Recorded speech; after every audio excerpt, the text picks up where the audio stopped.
हर दिन के पल को चेतना में जियो। जो पीछे चला गया उसका ना राग मन में हो, ना ही आने वाले कल के सपनों की नींद में डूबे रहो। इसी क्षण अर्थात सचेत अवस्था में पूर्ण जियो। अंधविश्वास किसी पर मत करना, चाहे वो धर्म ग्रंथ हो या किसी महानुभाव का कहना, जब तक वो तुम्हारी अपनी बुद्धि और विवेक की कसौटी पर खरा ना उतरे। 4 आर्यक सत्य हैं। 1, जब तक सृष्टि रहेगी दुख मनुष्य के साथ छाया की तरह चलेगा। 2, इस दुख का कारण है वस्तु से स्वयं को पकड़ के रखना। जो वस्तु क्षणभंगुर है तो मार्ग क्या हो। 3, मुक्ति के लिए विवेक जगाना आवश्यक है। स्वयं को केंद्रित रखो।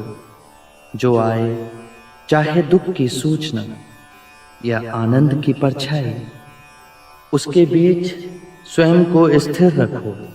4, इस मार्ग पर दुख के बंधन टूटेंगे और परम सत्य की उपलब्धि होगी। ये संसार जिसे हम यथार्थ मानते हैं दुख और पीड़ा का क्षणभंगुर खेल है। जो जन्मा है उसकी मृत्यु निश्चित है। यही सृष्टि का नियम है। अज्ञान ही सारी विषमताओं की जड़ में है। अज्ञान न पूजा न व्रत न चढ़ावों से समाप्त होता है। अज्ञान केवल ध्यान से दूर होगा। सौंदर्य अनित्य है, इसीलिए भाव बोध से मुक्त पुरुष न सुंदरता से सम्मोहित होता है और न ही कुरूपता से विरक्त। जिस क्षण तुम्हारे अंतर में ये भाव उत्पन्न हुआ कि तुम पाप कर रहे थे, उसी क्षण तुमने स्वयं अपनी मुक्ति के मार्ग पर पहला पग धर दिया है। सत्य के मार्ग पर चलते हुए 2 भूल हो सकती है। पहला, पूरा रास्ता तय ना करना और दूसरा, उसे आरंभ ही ना करना। घृणा से घृणा नहीं मिटाई जा सकती। घृणा मिटती है केवल प्रेम से, और ये प्रकृति का अटल सिद्धांत है। जीवन मरण हर मनुष्य के जीवन का क्रम है।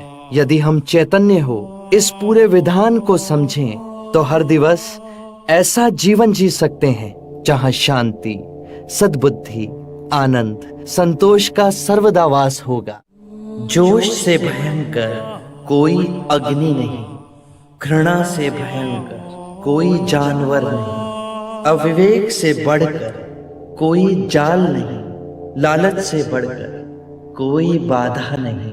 व्यक्ति का मन ही उसका सबसे बड़ा शत्रु है, जो उससे अनुचित कार्य करवाता है। हम जो सोचते हैं उसका ही परिणाम बनते हैं। अच्छा विचार अच्छा परिणाम देता है, बुरा विचार बुरा परिणाम। ये प्रकृति का अटल नियम है।